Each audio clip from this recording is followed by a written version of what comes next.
Hello Sprouts, I'm Crimson Clover, and welcome back to Clover Reads. Today I have 3 short stories for you from the Am I the A-hole or Would I Be the A-hole public subreddit. I'm going to be reading the article and giving my opinions. I hope you let me know what you think. I will be linking the Reddits down below so you can post there and give the users your advice if you like. So let's get into it. First story. Am I the a-hole for kicking my wife's best friend out of our house after she joked about naming our baby after me because she's always loved me, from the user Inevitable Durian. And Durian does feel rather inevitable. I, 28 male, have been with my wife, 27 female, for 5 years. Married for 2. She's currently 6 months pregnant with our first child, and we've been over the moon about it. Everything was going great until last night. Her best friend Lena, 26 female, who's been around since they were kids and was even the maid of honor at our wedding, came over for dinner. Halfway through the evening, she got a little tipsy and started going on about how lucky my wife is to have me. I brushed it off. She's always been a little flirty in a weird, joking kind of way. But then she said something that made my blood run cold. She looked at my wife's belly, smiled, and said, "If you two weren't together, I would have totally made a baby with him. Honestly, you should name the baby after him twice. Once for you and once for me." What? Do you expect this baby to have the same first and last middle name? First and middle name? John Durian? Or something? She laughed like it was a joke. My wife looked uncomfortable, but tried to laugh it off. I wasn't laughing. I told her she was out of line and that she needed to leave. She tried to play it off as just messing around, but I told her she wasn't welcome in our home anymore. Now my wife is mad at me because she says Lena was just joking and didn't mean it. She says she's under a lot of stress and doesn't want to lose her best friend over something taken out of context. I told her I'm not letting anyone who sexualizes me or disrespects our relationship around my child, especially not someone who clearly has some weird obsession with me. Her family is now involved in saying that I overreacted and that Lena was obviously joking. But I don't think it's a joke when somebody implies they wish they had your life, your partner, and a child with them. Am I the a-hole here? Wow. I would say maybe a little overreacting in the "you're not welcome in the house at all anymore," because it is your wife's best friend and she's going to need her friend's support probably when the baby comes. But you said that she's been flirty like this for a very long time. So have you discussed the flirtiness with your wife before? Have you told her that you're uncomfortable with the friend's comments? But really saying that if you weren't married, I would have made the baby with him, that is kind of creepy, because then that implies I should have gotten to him first and then he would have fallen in love with me. But that isn't necessarily true. Like, would you have met Lena at all if you didn't know your wife first? Yeah, I don't like that. I would maybe apologize for wording it, but also kicking someone out seems maybe like a bit of an escalation if you haven't previously had the conversation of, "Your comments make me uncomfortable and I would like you to stop." But if you have had that conversation before and Lena is still making those comments, and your wife seemed uncomfortable and is still letting the comments slide, then not an escalation. So maybe this is one of those where we need a little more information, but I don't know.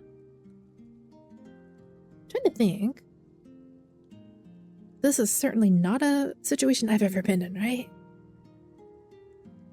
But yeah, I think I will just go with maybe a teeny bit for the escalation if you haven't had the conversation. If you have had the conversation, not the asshole. Maybe a little bit because it is stressful for the wife who is 6 months pregnant, right? But hopefully the wife isn't just like hand-waving years worth of innuendo and flirtatious comments that OP is uncomfortable with. More information. But yes, if you have a partner who is getting flirted with by your friends and they're uncomfortable and you see they're uncomfortable, please be on their side and tell your friend that it's making you both uncomfortable. And then see how friends behave. Because you shouldn't be flirting with your friends' partners, especially when you know they're not okay with it. And if this is the sort of thing you're going to admit to while drunk, maybe don't get drunk around the couple. If you have those feelings, keep them inside. Don't share them. Okay, moving on to story 2 by the user Stephanie X. I cannot pronounce that if it is meant to be pronounced. Just Stephanie. Would I be the asshole if I moved out of my parents' house to a cheaper apartment, even though they're mad about it? I have a feeling this is going to be another one where we need more information. So I, 24 female, have been living with my parents for a couple of years now that I've moved back home after college. It's been fine, but now that I've been working for a while, I feel like I need my own space. That is perfectly fair. I've been looking at apartments that are super affordable, and I think they'll help me feel more independence. In this economy, how much money are you making that these apartments are super affordable? Or are you going to get a sleazy landlord and that's why they're affordable? The problem is my parents are not happy about it. They keep saying things like, you'll be throwing your money away, and you don't need to go anywhere to save up more. But honestly, I think I'd be able to save more living on my own and just paying rent. They're acting like I'm abandoning them, and I feel guilty about how they rely on me being around. But I also don't want to feel stuck here forever, especially when I feel like I'm not growing as a person. Would I be the asshole if I moved out anywhere? Okay, that is kind of interesting, because again, you have today's economy where rent is super high, but maybe OP is making really, really good money and can afford rent. But also, what exactly are you paying for in your parents' house that you think you can save more money if you're paying rent? Because remember, if you get a new apartment, you have a down payment a lot of times, right? Depending on where you live, you can have multiple months of a down payment. If you have a pet, you'll have a pet fee, or a cleaning fee, moving fees. You have your water, your electricity, your internet.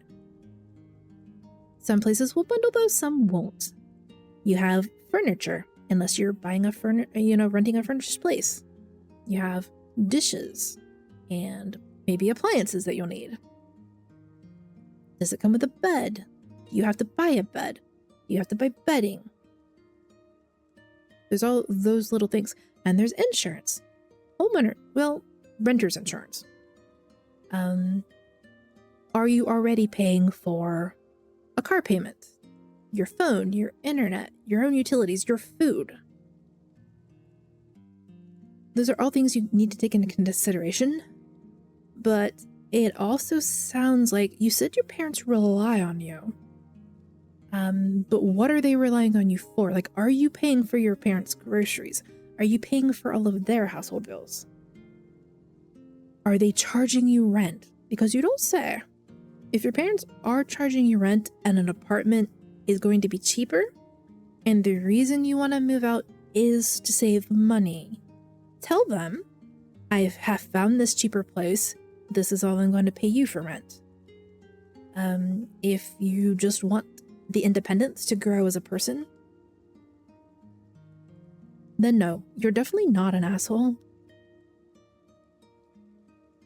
It's perfectly reasonable at 24, to want to be able to live on your own, to grow as an individual, because there's a lot of things that you're not going to think about when you have other people to depend on right there in your household with you. Like, do you do the dishes every day? Do you vacuum? Do you do your laundry? If someone does that for you, you might not think about how much time or energy or money that will cost you.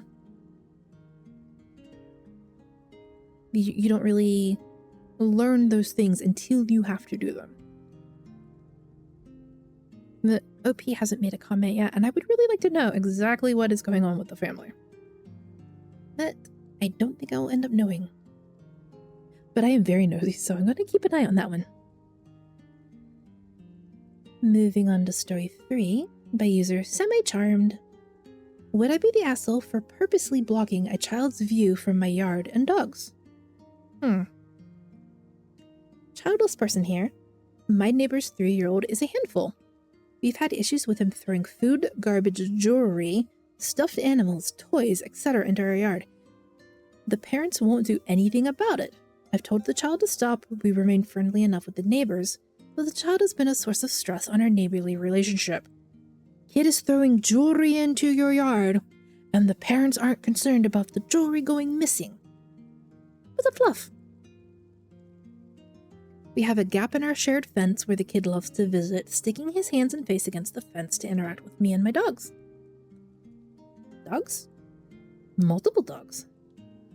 I don't enjoy these forced interactions, and I don't want him calling for my dogs and coaxing them with toys, food, whatever he has in his hands. He has given them things that are not dog safe, and I'm always having to pick up pieces of chewed food, garbage, and wrappers, which I find disgusting and disturbing that they could eat something toxic. My ask is, would I be the a-hole? Stems from, I know the child enjoys these interactions. His mom isn't super interactive with him, and he is left to entertain himself until the father and brothers get home. I really can't stand this kid, but I feel sorry for him. I want to block the fence strategically with a trellis, and by blocking my dogs from the fence line by installing a secondary fence. I'm doing this under the guise of new landscaping, but the overall goal is to block the child from my yard. Would I be the asshole? Background. We have had several incidents where the kid came onto my property, the front yard, unattended, and drew on my car and house with permanent marker. Issues where he broke a planter, the parents viewed as him being a child, and I really shouldn't have a problem with their kid doing anything because he is a kid. That's really why I'm wondering if it would seem like an obvious move to block the kid. Just trying to avoid more drama. Sorry if that sounds immature to some people, it's hard beefing with your neighbors. Except as a child, when I couldn't trust the neighbors not to set stuff on fire, I've never had an issue with my neighbors. Update, this blew up a bit, but I wanted to thank everyone for the tips and the advice, and most of all, the overwhelming response that I would indeed not be an asshole. I agree. You need to protect your puppers. I was expecting the opposite reaction, or parents telling me that this is normal. I'm glad that my experiences are not normal, and there are good parents out there. We have a camera in the back to help watch the dogs, but as many suggested, we will get one for the front house to capture any wandering, leaving a half-eating food, future damages to our property. The father tries to keep the kid in line, but the stay-at-home mom does nothing to keep him in check. I feel like she is overwhelmed and stuck in her situation. I will look into CPS, but I'm of course fearful about anonymity. I understand that it's not an excuse not to report. I was looking at this as avoiding another rift with the neighbors. But the comments about abuse were eye-opening to me, as the neglect is a form of abuse. I appreciate being reminded of that, and am now thinking about this much differently. I'm going to move forward and do more than originally planned to create a barrier between the property lines, and will let them know that I'll be adding a post. We're talking literally a fence post size gap to block a kiddo from being able to stick arms and face through. Our fence is a box fence, so if you stand a certain way you have a full view, and he does stick his little hands between the posts in other areas. So it'd be best to just prevent contact along the entire fence line. I appreciate the tips of adding more of a barrier. I will be implementing those. Thank you to those who offered the suggestions. I am taking them. Time to get to work. What sort of parent lets their 3-year-old wander outside the house without supervision? And I think that is where the contact CPS comments probably came from. Unattended children can wander off. They can get lost. They can get hit by cars. They can get did I say abducted? They can get abducted. They can eat things that they shouldn't be eating and make themselves sick. I don't know what wild plants are growing around these people's houses.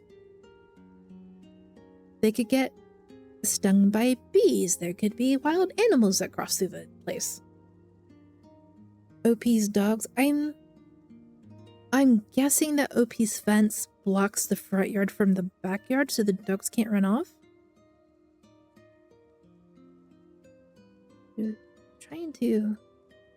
I can't really picture the fence. I'm like trying to draw a little box on the screen. Yeah, but just to go with the very basis of, would I be the asshole if I blocked the kid from seeing my dogs? No.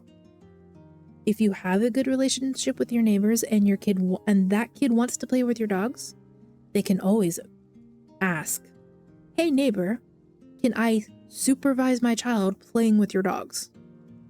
And then you can say yes or no.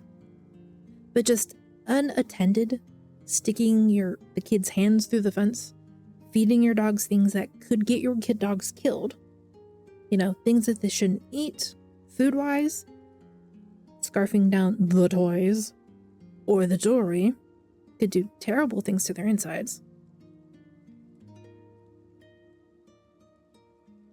We are not gonna diagnose anything about the mom, but there's gotta be something a little wrong there with the mom, that the kid is throwing jewelry and nobody is caring that the jewelry goes missing.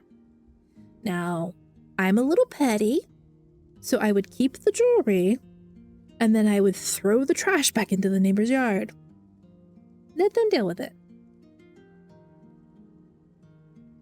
What else landscaping are you going to be doing, though? I am curious. I do agree with the comments that OP was referring to, saying that you should also have a camera in the front yard. So you can say, "Hey, your kid drew an permanent marker on my car. Here's the proof. This is an invoice for how much I had to pay to get that fixed. Pay me back." And also maybe talk to the other neighbors, because if the child is like this with you, chances are they're like this with other neighbors as well. And if the kid can just wander into your yard, they've probably wandered into the other neighbors' yards as well. And if you have an HOA, report them. And clearly the kid doesn't go to preschool. But yeah, no. OP, you are not the asshole. Actually, I don't think I consider any of these assholes. All three, not the assholes. With some desire for more information on a couple of them. And that's all I have for you today. Thank you for listening. I will catch you next time, and I hope you have a wonderful rest of your day. Bye-bye.